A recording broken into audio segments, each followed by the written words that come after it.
और अब आगे बात करेंगे मोहन कैबिनेट के विस्तार की, जहां पर विभागों का विस्तार होना है। कैबिनेट की पहली बैठक हो रही है। विभागों के बंटवारे पर चर्चा इसमें संभव है। सभी मंत्री मंत्रालय पहुंच चुके हैं। 11 बजे का समय निर्धारित किया गया था कि इस समय यह बैठक होगी और बैठक की शुरुआत भी हो चुकी है। विभागों का बंटवारा आज होना है, ऐसे कयास लगाए जा रहे हैं। संकेत मिल रहे हैं कि आज विभागों का बंटवारा हो ही जाएगा।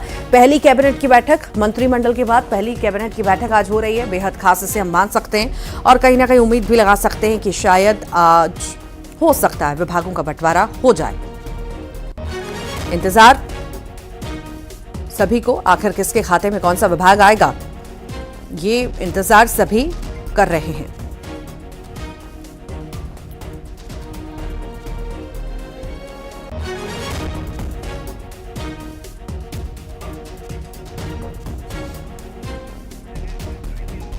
तो मंत्रालय में ये बैठक होने वाली है और बैठक की शुरुआत भी हो चुकी है। साथ ही साथ आपको बताएं कि विभागों के बंटवारे पर चर्चा इसमें होगी। सरकार की प्राथमिकताओं के बारे में बातचीत होगी। बीजेपी के केंद्रीय नेतृत्व ने 6 महीने के लिए कामकाज की गाइडलाइन तय कर दी और इसी बारे में मंत्रियों को जानकारी भी दी जाएगी। ज्यादा जानकारी के लिए सहयोगी शैलेंद्र भदौरिया हमारे साथ जुड़ गए हैं, वो जानकारी देंगे हमें। शैलेंद्र, खास बैठक जो है उसकी शुरुआत हो चुकी है कैबिनेट की बैठक की, और ये भी कयास लगाए जा रहे हैं कि विभागों का बंटवारा आज हो जाएगा। तो क्या माने कि इस बैठक में महत्वपूर्ण मुद्दे चर्चा के लिए यही होंगे कि विभागों का बंटवारा है, साथ ही साथ 6 महीने के लिए जो गाइडलाइन तैयार की गई है, जो मुद्दे तैयार किए गए हैं केंद्र द्वारा, उस पर काम होगा, उस पर बातचीत होगी। बिल्कुल आपने ठीक कहा। जिस तरीके से पिछले दिनों बीजेपी दफ्तर में विधायक दल की बैठक हुई थी और सभी विधायक उसमें पहुंचे थे, तभी भी ये बात तय हो गई थी कि मध्य प्रदेश सरकार का 6 महीने का रोड मैप जो है वो तैयार किया गया है। विकसित भारत संकल्प यात्रा के तहत जो है वो यात्राएं निकाली जा रही है। उसके माध्यम से जो छूटे हुए हितग्राही हैं, हितग्राहियों को उसमें शामिल किया जा रहा है ताकि उनको योजनाओं का लाभ मिल सके। यानी ये पूरा रोड मैप जो है वो 2024 की लोकसभा को लेकर तैयार किया गया है। मंत्रालय में सभी मंत्री जो है वो पहुंच चुके हैं और बैठक भी शुरू हो चुकी है। अब से कुछ देर बाद जो है वो बैठक के निर्णय सामने आएंगे कि आखिर कौन कौन से प्रमुख निर्णय हुए। लेकिन जिस तरीके से कल जो कैबिनेट मंत्री का जिन लोगों ने शपथ ली, या लगातार जिस तरीके से डॉक्टर मोहन यादव मुख्यमंत्री मध्य प्रदेश के काम कर रहे हैं, उससे साफ है कि मध्य प्रदेश में विकास को कैसे गति देनी है, इसको लेकर चर्चा होनी है। देखिए, तमाम जो मंत्री हैं उन्होंने कहा है कि शिवराज सिंह चौहान के कार्यकाल में मध्य प्रदेश बीमारू राज्य से विकसित राज्य की श्रेणी में आ खड़ा हुआ है। इसको और बेहतर कैसे बनाया जाए, इस दिशा में सभी लोग काम करेंगे। और दूसरा विषय जो आपने कहा वो बेहद महत्वपूर्ण है कि कैबिनेट मंत्री की शपथ तो हो गई है, लेकिन अभी उनको पोर्टफोलियो वितरित नहीं किए गए हैं। तो संभवतः इस बैठक में ये बात को भी लेकर बात हो सकती है कि किस मंत्री को किस तरह का पोर्टफोलियो दिया जाए। या हो सकता है कि पहले से ही दिल्ली से डिसाइड हो किस मंत्री को कौन सा पोर्टफोलियो दिया जाना है, लेकिन जब वो बैठक में पहुंचे तब उनको ये बता दिया जाए कि वो किस पोर्टफोलियो के मंत्री है और उसी के हिसाब से अपने विभाग की रणनीति तैयार करने के निर्देश उनको दिए जा सकते हैं, ताकि अगली कैबिनेट की जब बैठक हो तो सारे जो कैबिनेट मंत्री हैं अपने अपने विभाग का रोड मैप लेकर बैठे, वो बताएं कि अगले 6 महीने में मध्य प्रदेश के विकास को लेकर, केंद्र सरकार की योजनाओं को लेकर उनका डिपार्टमेंट किस तरीके से काम करेगा और मध्य प्रदेश को, जो विकसित मध्य प्रदेश है, उसको और तेज गति से कैसे आगे बढ़ाना, इस दिशा में काम हो सके। जी विभागों के बंटवारे पर हम चर्चा कर रहे थे और दिग्गज चूंकि कई सारी उम्मीदें लगाए बैठे होंगे, हालांकि किसके खाते में क्या जाएगा ये तो देखने वाली बात होगी। पर शैलेंद्र, जिस तरह का फैसला लिया गया कर मंत्रिमंडल में दिग्गजों को भी शामिल कर दिया गया, तो ये कहीं ना कहीं संकेत देता है कि आप कितने भी बड़े पद पर हैं, चाहे केंद्रीय मंत्री रहे या महासचिव रहे, स्थायी कुछ नहीं है बीजेपी में। कभी भी कुछ भी हो सकता है, बाजी पलटी जा सकती है और बहुत जूनियर नेता के अंडर उन्हें काम करना होगा, जो पार्टी कहेगी वही करना होगा। बिल्कुल देखिए, बीजेपी की यही खासियत है।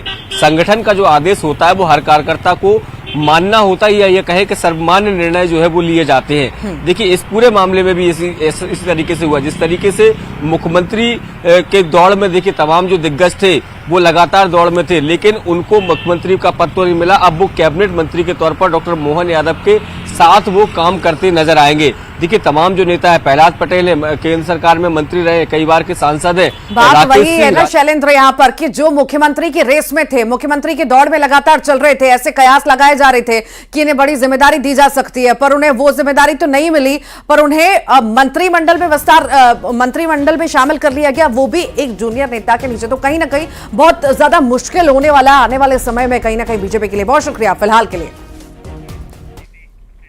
कांग्रेस की बड़ी बैठक है और मिशन 2024 को लेकर मंथन उसमें चल रहा है। प्रदेश प्रभारी जितेंद्र सिंह ये बैठक ले रहे हैं। लोकसभा चुनाव की तैयारी पर मंथन हो रहा है। जिला अध्यक्ष प्रभारी बैठक में शामिल हैं। ये खास बैठक हो रही है। कांग्रेस में लगातार बदलाव की तस्वीरें तो हम देख रहे हैं। संगठन में किस तरह का बदलाव किया गया, जिम्मेदारी नए चेहरों को दी गई और अब जो है पीसीसी ने तो लगातार बैठकें ली ही ली, अब जो है और बैठकों का दौर भी चलेगा। 24 की तैयारी में कहीं ना कहीं कांग्रेस जो है जुटी हुई है। 24 को लेकर मंथन हो रहा है। प्रदेश प्रभारी अब बैठक ले रहे हैं।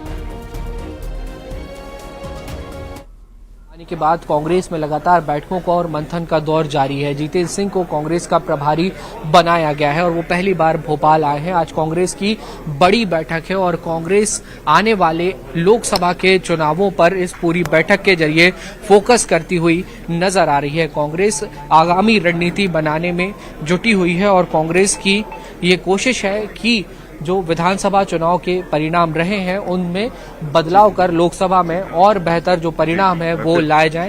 जीतू पटवारी समेत कांग्रेस के तमाम बड़े नेता, दिग्गज नेता इस बैठक में शामिल होने यहां पर आए हैं। विक्रांत भूरिया इस समय हमारे साथ मौजूद हैं। सर, आज कांग्रेस की बैठक, क्या रणनीति, क्या रूपरेखा आप लोग बनाएंगे? अब आज पहली बार जितेंद्र भगत सिंह जी प्रभारी के रूप में मध्य प्रदेश में आए हैं, तो आज पूरी तरह से हम लोग एक रणनीति तैयार हो गई। सारे जिला अध्यक्ष और मेन पदाधिकारियों को बुलाया गया है और आज की रणनीति के हिसाब से आज लोकसभा की तैयारी आज से शुरू होती है हमारी।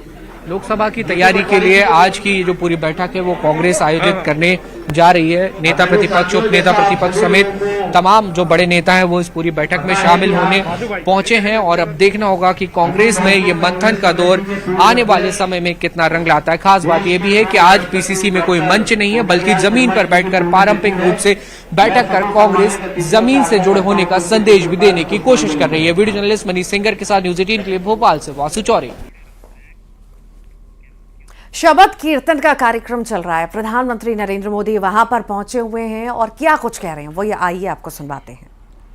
लिखने वाले अनेक फैक्टर एक साथ जुड़ गए हैं। आज भारत दुनिया के उन देशों में से है जो देश सबसे ज्यादा युवा देश है।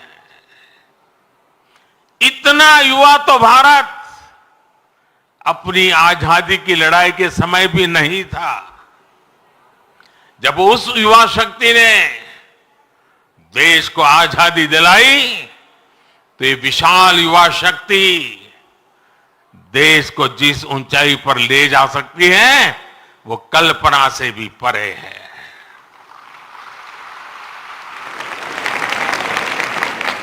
भारत वो देश है जहां नचिकेता जैसा बालक ज्ञान की खोज के लिए धरती आसमान एक कर देता है। भारत वो देश है जहां इतनी कम आयु का अभिमन्यु कठोर चक्रव्यूह को तोड़ने के लिए निकल पड़ता है। भारत वो देश है जहां बालक ध्रुव ऐसी कठोर तपस्या करता है कि आज भी किसी से उसकी तुलना नहीं की जा सकती।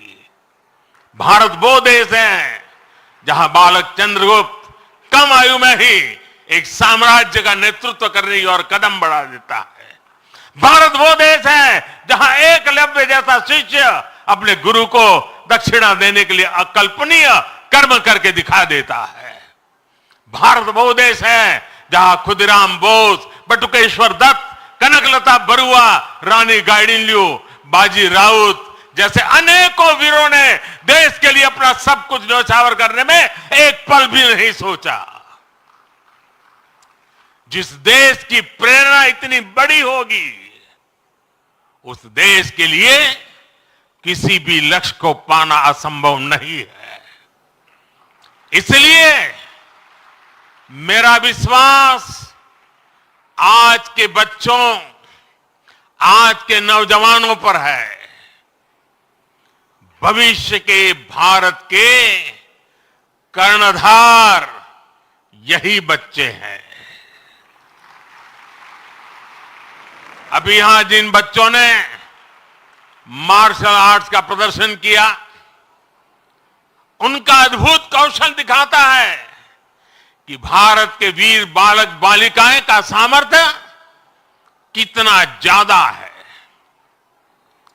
मेरे परिवारजनों, आने वाले 25 साल हमारी युवा शक्ति के लिए बहुत बड़ा अवसर लेकर आ रहे हैं।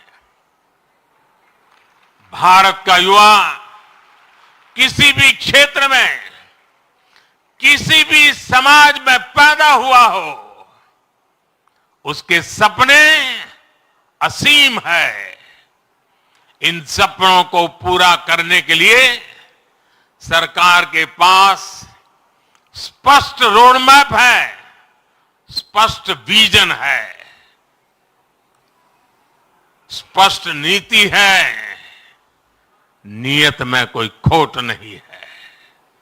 आज भारत ने जो राष्ट्रीय शिक्षा नीति बनाई है, वो 21वीं सदी के युवाओं में नया सामर्थ्य विकसित करेगी। आज 10,000 अटल टिंकरिंग लैब्स हमारे विद्यार्थियों में इनोवेशन की, रिसर्च की नई ललक पैदा कर रही है। आप स्टार्टअप इंडिया अभियान को देखिए। 2014 में हमारे देश में स्टार्टअप कल्चर के बारे में कम ही लोग जानते थे। आज भारत में 1.25 लाख नए स्टार्टअप्स हैं। इन स्टार्टअप्स में युवाओं के सपने हैं, इनोवेशन है, कुछ कर गुजरने का प्रयास है। आज मुद्रा योजना से 8 करोड़ से ज्यादा नौजवानों ने पहली बार अपना कोई बिजनेस, अपना कोई स्वतंत्र काम शुरू किया है। ये भी गांव, गरीब, दलित, पिछड़े, आदिवासी, वंचित वर्ग के युवा है। इन युवाओं के पास बैंक को गारंटी देने तक के लिए कोई सामान नहीं था। इनकी गारंटी भी मोदी ने ली।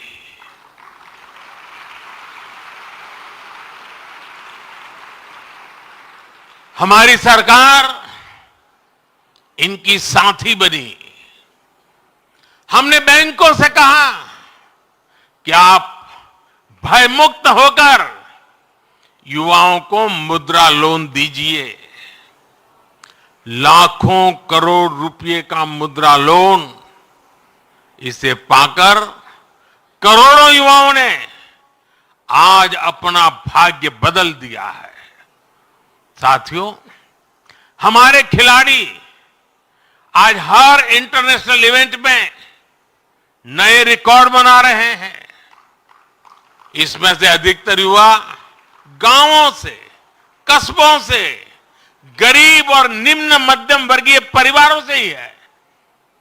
इनको खेलो इंडिया अभियान से घर के पास ही बेहतर खेल सुविधाएं मिल रही है। पारदर्शी चयन प्रक्रिया और आधुनिक ट्रेनिंग के लिए उचित व्यवस्था मिल रही है। इसलिए गांव गरीब के बेटे बेटी भी तिरंगे की शान बढ़ा रहे हैं। ये दिखाता है कि जब युवा हित को प्राथमिकता मिलती है तो परिणाम कितने शानदार होते हैं। साथियों, आज जब मैं भारत को तीसरे नंबर की अर्थव्यवस्था बनाने की बात करता हूं, तो उसके सबसे बड़े लाभार्थी मेरे देश के युवा ही हैं। तीसरे नंबर की आर्थिक ताकत होने का मतलब है बेहतर स्वास्थ्य, बेहतर शिक्षा। तीसरे नंबर की आर्थिक ताकत होने का मतलब है अधिक अवसर, अधिक रोजगार। तीसरे नंबर की आर्थिक ताकत होने का मतलब है quality of life, quality of products. साल 2047 का विकसित भारत कैसा होगा, उस बड़े कैनवास पर बड़ी तस्वीर हमारे युवाओं को ही बनानी है। सरकार एक दोस्त के रूप में, एक साथी के रूप में आपके साथ मजबूती से खड़ी हुई है। विकसित भारत निर्माण के लिए युवाओं के सुझाव और उनके संकल्पों को जोड़ने के लिए एक राष्ट्रव्यापी अभियान चल रहा है। मैं सभी नौजवानों से माय गॉव पर विकसित भारत से जुड़े सुझाव साझा करने का फिर से आग्रह करूंगा। देश की युवा शक्ति को एक ही प्लेटफॉर्म पर लाने के लिए एक और बहुत बड़ा मंच, एक बहुत बड़ी संस्था सरकार ने बनाई है।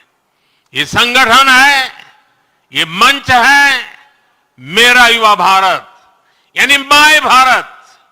ये मंच अब देश की युवा बेटियों और बेटों के लिए एक बहुत बड़ा संगठन बनता जा रहा है। आजकल जो विकसित भारत संकल्प यात्राएं चल रही है, उनके दौरान भी लाखों युवा इस माय भारत प्लेटफॉर्म पर रजिस्टर कर रहे हैं। बाल दिवस पर बड़े कार्यक्रम का ये आयोजन दिल्ली में किया गया है, जिसमें शिरकत करने के लिए प्रधानमंत्री नरेंद्र मोदी पहुंचे। फिलहाल यहां रुक रहे एक छोटे से ब्रेक के लिए।